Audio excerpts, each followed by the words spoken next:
menguntungkan, baik dalam kehidupan dunia yang sementara maupun dalam kehidupan akhirat yang selama-lamanya.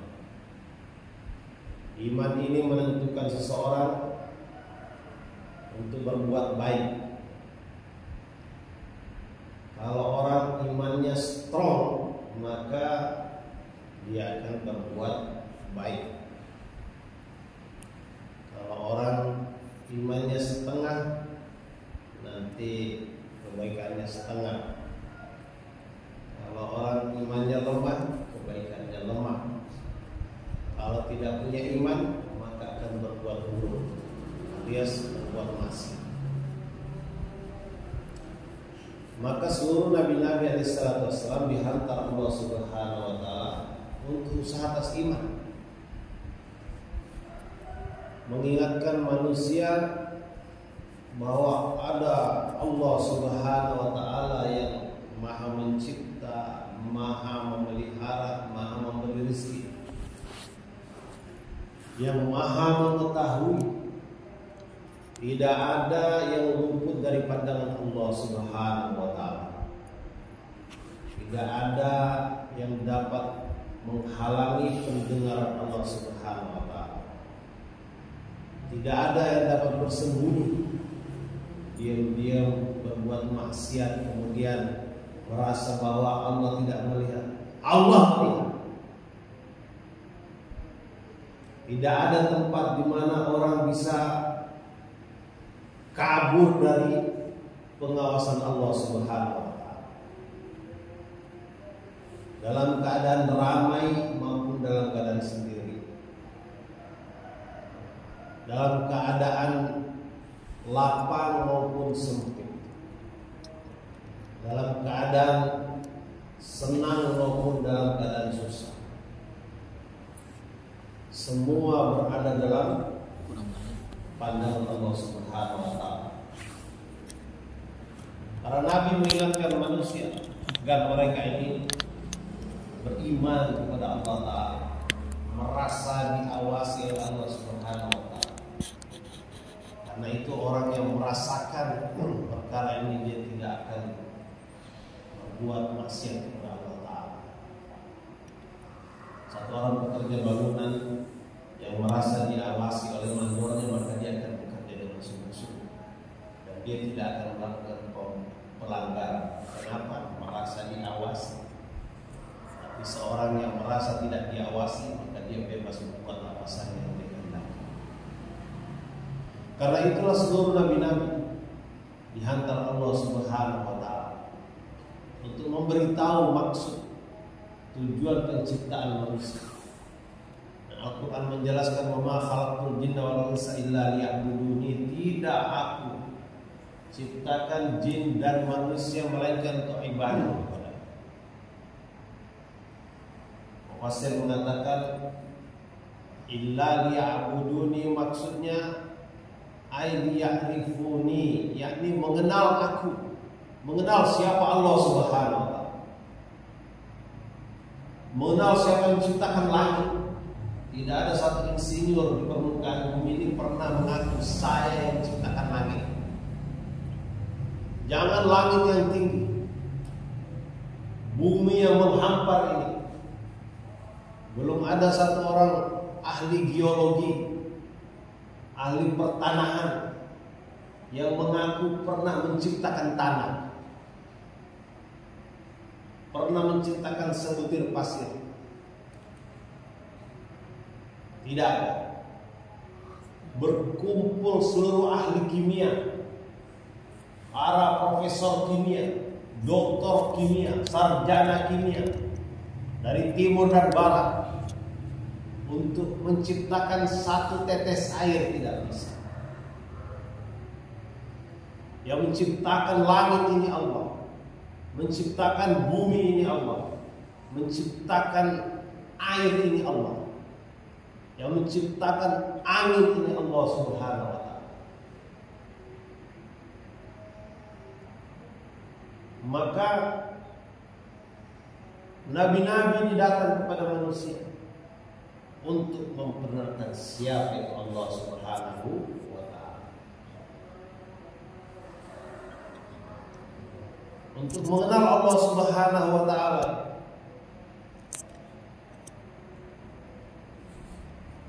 ulama menjelaskan minimal dari 4 jalan. Pertama, mengenal namanya. Siapa Allah Subhanahu wa Ta'ala? Siapa nama-namanya? Kita mengenal Asmaul Husna. Tapi sebenarnya kata ahli tasawuf, nama Allah itu bukan 99. Nama Allah ini 3000.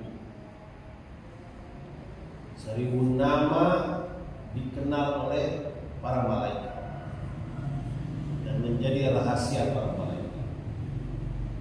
1000 nama lagi dikenal oleh para nabi-nabi dan menjadi rahasia para nabi. 300 nama terdapat di dalam kitab Taurat. 300 nama lagi terdapat di dalam kitab Zabur. 300 nama lagi terdapat di dalam kitab Injil. Berapa itu jumlahnya? 800. 99 nama terdapat dalam Al-Quran. 100. Dan 1 nama rahasia Allah Subhanahu wa Ta'ala. 3000 nama. Kita umat akhir zaman, paling tidak kita mengenal 99 asma husna, nama-nama Allah Subhanahu wa Ta'ala. Tapi hari ini banyak orang juga belum mengenal yang 99 asmaul husna ini. Ar-Rahman, Ar-Rahim, Al-Malik, Al-Qudus, As-Salam, dan seterusnya. Jadi mengenal Allah tidak. Mengenal siapa yang menciptakan langit, siapa yang menciptakan bumi, siapa yang menghamparkan laut, orang tidak kenal. Orang mengira dia tercipta dengan sendirinya karena proses bertemunya ayah dan ibunya. Tidak ada yang tercipta dengan sendiri. Orang Badui Arab yang lugu saja, ketika ditanya apakah engkau meyakini adanya Allah, maka dia menjawab, ya saya yakin. Bagaimana kamu yakin? Dengan lugu dia menjawab, kalau aku berjalan di padang pasir, kemudian aku melihat jejak-jejak kaki unta di sana, maka aku yakin pasti ada unta yang pernah lewat di sini. Pasti ada unta. Kenapa? Karena ada jejak-jejak. Alam semesta ini adalah jejak-jejak penciptaan Allah Subhanahu wa Ta'ala. Matahari, bulan, bintang, gunung, lautan, pepohonan. Bagaimana air yang mengalir, bagaimana angin yang berhembus, ini adalah jejak-jejak Allah Subhanahu wa Ta'ala. Maka aku yakin Allah itu ada. Hadirin mulia, mengenal Allah pertama melalui namanya. Kemudian yang kedua, melalui sifat-sifat. Kita kenal sifat 20. Allah wujud, qidam, baqa, mukhalafatuhu lil hawadisi, qiyamuhu binafsihi, wahdaniyah, dan seterusnya. Sifat 20. Mengenal sifat-sifat Allah Subhanahu wa Ta'ala. Yang ketiga, mengenal af'al Allah Subhanahu wa Ta'ala. Perbuatan Allah Subhanahu wa Ta'ala. Matahari yang terbit, ini perbuatan Allah Subhanahu wa Ta'ala. Jam berapa Allah perintahkan terbit, maka matahari akan terbit jam sekian. Kalau Allah perintahkan jangan terbit, apakah Amerika bisa menerbitkannya? Apakah Eropa bisa menerbitkannya? Atau apakah Cina bisa menahannya kalau waktunya tenggelam? Wahai matahari, jangan tenggelam dulu. Kami masih ngecor jembatan nih. Kami lagi buat jalan. Kami perlu cahaya. Jangan kamu tenggelam dulu. Apakah Cina bisa menahan matahari jangan tenggelam dulu? Terbit matahari, terbenamnya matahari adalah af'al Allah Subhanahu wa ta'ala. Itu terlalu besar, yang kecil-kecil saja. Bagaimana air mengalir? Ini af'al Allah Subhanahu wa ta'ala.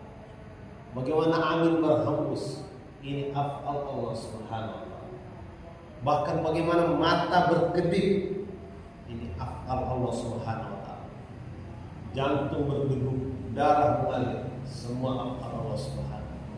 Kerja Allah Subhanahu wa ta'ala. Tidak ada yang bergerak, tidak ada yang diam, melainkan af'al Allah Subhanahu wa ta'ala. Wa ma tasqutu min waraqatin illa ya'lamuha. Tidak ada selembar daun yang jatuh melainkan dalam pengetahuan Allah Subhanahu wa ta'ala. Ini jalannya. Kemudian yang keempat, hadirin yang mulia, mengenal zat Allah Subhanahu wa ta'ala. Bagaimana mengenal zat Allah Subhanahu wa ta'ala? Oh, kita tidak sadar. Otak kita tidak mampu. Wal awwalu bila bidayah, wal akhiru bila nihayah. Dialah yang awal tanpa permulaan, dan dia yang akhir tanpa kesudahan. Bagaimana otak kita ini membayangkan bagaimana ada permulaan tetapi tidak ada awalnya? Bagaimana ada akhir tapi tidak ada kesudahannya? Otak kita tidak sadar. Beruntung Allah Subhanahu wa ta'ala berikan kepada kita namanya hati. Hati ini yang sanggup memahami dan meyakini kudrat Allah Subhanahu wa ta'ala. Melalui 4 jalan inilah para nabi alaihi salatu wasallam berdakwah, mengajak manusia. Nabi Nuh dakwah pada kaumnya, Nabi Soleh dakwah pada kaumnya, Nabi Lut dakwah pada kaumnya. Seluruh nabi-nabi mendatangi kaumnya, ya qaumi ibudullah ma lakum min ilahin ghairu. Wahai kaumku, sembahlah Allah Subhanahu wa ta'ala. Tiada Tuhan selain Dia untuk kamu sembah. Para nabi mendatangi manusia, ya ayyuhan nas qulu la ilaha illallah tuflihu. Wahai manusia, ucapkan la ilaha illallah, kalian akan berjaya. Hadirin yang mulia, orang-orang yang menerima kalimat ini, orang-orang yang beriman kepada Allah Subhanahu wa ta'ala, orang-orang yang taat kepada ajakan Nabi, di Al-Quran disebutkan mereka senantiasa berjaya, senantiasa sukses. Walaupun dia orang miskin. Tetapi siapa saja yang menolak kalimat ini, menentang kalimat ini, tidak taat kepada jalan Nabi, maka Al-Quran juga menceritakan mereka pasti gagal. Walaupun dia seorang raja, walaupun dia seorang kaya raya,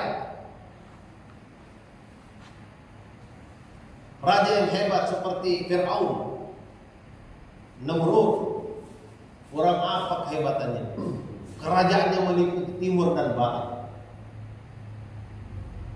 Tapi karena menolak kalimat ini, maka Allah Subhanahu wa ta'ala hinakan dia, Allah ta'ala hancurkan dia. Kurang apa kekayaannya Qarun? Tapi karena dia menolak kalimat ini, maka Allah hinakan dia, Allah hancurkan. Dari waktu ke waktu, dari zaman ke zaman, begitulah hadirin mulia. Sampai hari ini siapa saja yang menerima kalimat ini akan mulia, dan siapa saja yang menolak kalimat ini akan menjadi hidup. Dan inilah maksud kami untuk hadir di tempat ini, datang ke masjid ini, untuk saling ingatkan perkara. Wazakir fa inna dzikra tanfa'ul mu'minin. Berilah peringatan karena peringatan itu bermanfaat bagi orang beriman. Bagi orang tidak beriman sama saja, sawa'un alaihim anzartum am lam tunzirun. Sama saja kamu beri peringatan atau tidak, bagi mereka sama saja. Tapi bagi orang beriman diberi peringatan itu bermanfaat. Kalau dikasih tahu bahwa umur kita setiap hari bukan bertambah tetapi berkurang, orang beriman itu tahu bahwa saya harus persiapkan bekal akhirat. Tapi bagi orang tidak beriman, Dia merasa umurnya tiap hari bertambah. Tidak, hadirin yang mulia. Kenyataannya tiap hari orang itu dihantar masuk kubur. Kenyataannya tiap hari itu orang ditulis di koran-koran, di sosmed, inna lillahi wa inna ilaihi raji'un. Kadang-kadang tidak jauh dari kampung kita. Kadang-kadang tidak jauh dari rumah kita. Bahkan kadang-kadang berada di rumah kita jenazah itu. Dan satu hari kita sendiri juga yang akan menjadi jenazah. Tapi orang kadang-kadang lupa, maka itu kita perlu saling ingat. Dunia ini bukan tempat tinggal, hadirin. Dunia ini tempat meninggal. Sekarang ini kita berjalan di atas permukaan bumi, tapi tidak lama lagi nanti kita akan dipendam di bawah permukaan bumi. Sekarang memang nampak nyata dunia ini. BSD ini nyata, Ciater ini nyata, Monas ini nyata, Jakarta ini nyata, dunia ini nyata, akhirat cerita. Tapi tidak lama lagi ketika malaikat mau datang menjemput, maka dunia seluruhnya tinggal cerita, akhiratnya akan nyata. Tidak ada bekal yang kita bawa ke dalam kubur kecuali iman dan amal kita. Itulah yang diingatkan para nabi alaihissalam. Itu juga yang diingatkan oleh yang mulia baginda Rasulullah sallallahu alaihi wasallam. Itu juga yang diajarkan Nabi kepada para sahabat radhiyallahu anhu. Sehingga sahabat mereka juga usaha atas iman. Sehingga iman mereka dikatakan asyaddu minal jibal, lebih strong daripada gunung. Iman mereka la yartab, tidak ada keraguan sama sekali. Wala yalbisu, tidak ada campuran sama sekali. 100% susu murni imannya sahabat radhiyallahu anhu. Iman seperti ini yang kita mau usahakan. Dan kita datang ke masjid ini, ke Masjid Baitur Rahman ini, dalam rangka usaha atas perkara ini, usaha atas iman, bekal akhir. Untuk perkara-perkara dunia, ulama mengatakan dunia bakadri mukaddar. Dunia ini sudah ditentukan. Tidak akan tertukar jatah rizki seseorang. Tidak akan terlambat. Tidak ada yang bisa menghalangi. Sebulan yang lalu kami bawa randang balado dari Jakarta ke Australia. Tidak banyak, hanya 2 kilo. Teman-teman di Australia minta tolong bawakan rendang balado. Bawalah rendang, belanja hampir 1 juta. Sampai di imigrasi Australia dicek apa yang kamu bawa. Kami kasih tahu kami bawa rendang balado. Disita sama petugas imigrasi. Dia cukai, itu apal namanya. Tidak boleh masuk daging ke Australia. Australia itu mengekspor daging setiap hari ribuan ton ke seluruh dunia. Tapi itu masukkan daging 2 kilo saja tidak boleh. Ini bukan masalah boleh dan tidak boleh. Memang rizkinya randang balado untuk kawan-kawan kita yang mesen di sana itu tidak ada. Tidak tertulis itu. Cara Allah menghalangi yang memang bukan menjadi jatah rezeki.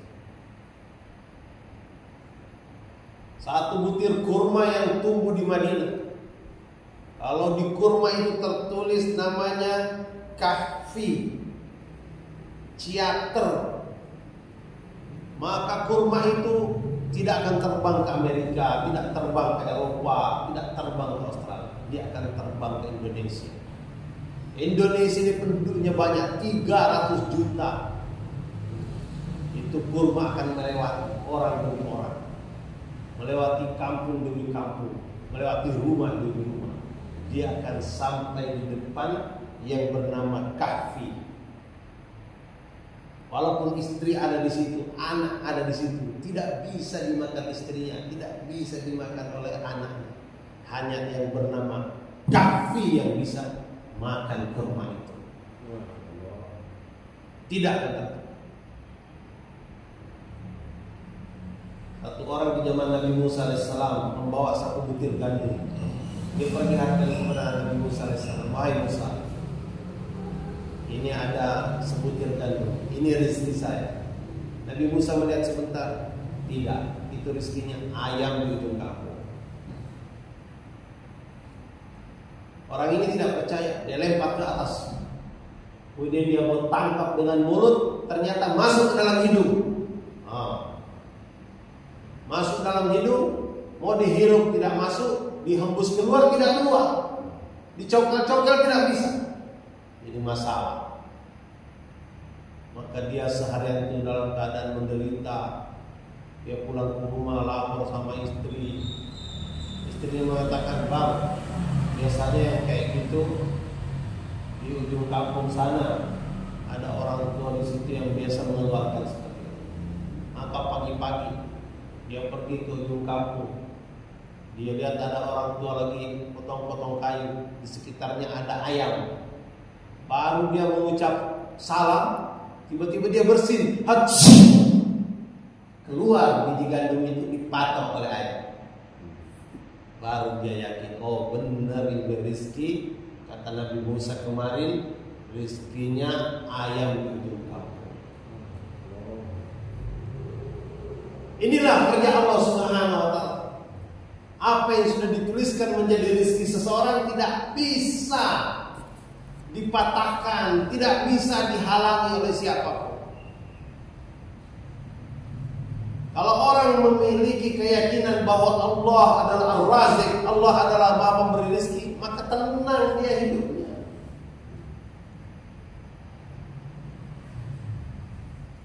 Dia tidak akan gelisah, dia tidak akan susah. Karena dia yakin selagi masih ada jatah umur, pasti masih ada jatah makan. Ada orang ditabrak kereta tidak mati, oh masih ada jatah combro yang harus dihabiskan. Benar? Combro ya. Kalau belum habis jatah rezekinya, orang yang nggak bisa mati. Malaikat pencabut nyawa tidak boleh bekerja sebelum malaikat pembagi rezeki memberikan aba-aba. Ini si fulan nggak habis nih. Nah, tapi selagi masih ada jatah rezekinya, malaikat maut tidak berani kerja. Ada orang lagi ongkang-ongkang, duduk di kursi goyang nonton TV, TV-nya masih menyala, orangnya sudah mati. Sudah habis jatah rezeki. Berapa kintal jatah berasnya, berapa kilo jatah airnya, berapa tusuk jatah satenya, itu semua sudah tertulis di Lauhul Mahfuz. 50.000 tahun sebelum dunia ini diciptakan, setiap orang berapa banyak jatah rezekinya, itu semua sudah tertulis. Meyakini bahwa Allah adalah Razik akan mendatangkan ketenangan dalam hati. Dan inilah yang disampaikan para nabi, inilah yang didakwakan juga para sahabat Allah. Itu sebabnya para sahabat tidak ragu ketika Nabi perintahkan untuk bergerak ke seluruh dunia, maka sahabat menghadap ke mana kendaraannya, ke arah sana dia bergerak. Hijatul wada Nabi perintahkan, kalau balik minkum syahid al-ghaib, kalian sampaikanlah kepada yang tidak hadir. Maka sahabat langsung bergerak sampai ke Cina mereka. Ada yang nyangkut di Baros, Sumatera. Mereka meninggalkan kampung halaman, tidak ada keraguan. Dia yakin bahwa di sana kalau memang ada jatah rezeki pasti masih hidup. Kemarin kami di Australia, alhamdulillah, ternyata walaupun rendang balado kami disita di imigrasi, sampai di alamat ternyata tersedia rendang yang lebih hebat lagi, lebih besar lagi dagingnya, lebih lezat lagi masakannya, masakan orang-orang Bangladesh. Luar biasa. Jadi kemanapun kita pergi tidak usah khawatir. Yang perlu kita khawatirkan adalah bekal akhirat kita apakah memadai atau tidak. Karena untuk perkara akhirat ini harus berusaha. Dunia bakadri muqaddar, din bakadri musyaqqaq. Untuk perkara dunia sudah muqaddar, sudah ditentukan, tapi untuk perkara agama harus berusahakan, harus musyaqqaq, harus bersusah-susah. Baru datang namanya iman, baru datang kekuatan untuk taat kepada Allah Subhanahu wa taala. Alhamdulillah, selama 3 hari di sini, ingin bapak-bapak yang ada waktu, ada kesempatan, boleh dulu di masjid sama-sama muzakar perkara iman, muzakar perkara sholat, bagaimana ilmu dan zikir ini kita amalkan sehari-hari, bagaimana perbaiki akhlak kita, bagaimana kita beramal dengan ikhlas, bagaimana kita ingin memiliki tanggung jawab. 2 tanggung jawab harus kita tunaikan. Pertama, tanggung jawab sebagai hamba, dan yang kedua tanggung jawab sebagai umat. Tanggung jawab sebagai hamba Allah Ta'ala, kita harus ibadah, dan tanggung jawab sebagai umat Nabi, kita harus dakwah. Kita akan muzakarah selama 3 hari tempat ini. Silakan ajak teman-teman, tetangga-tetangga, orang-orang yang kita kenal, kita ajak berkumpul di masjid, insyaallah mudah bermanfaat. Jazakumullah subhanallah wa bihamdihi. Assalamualaikum.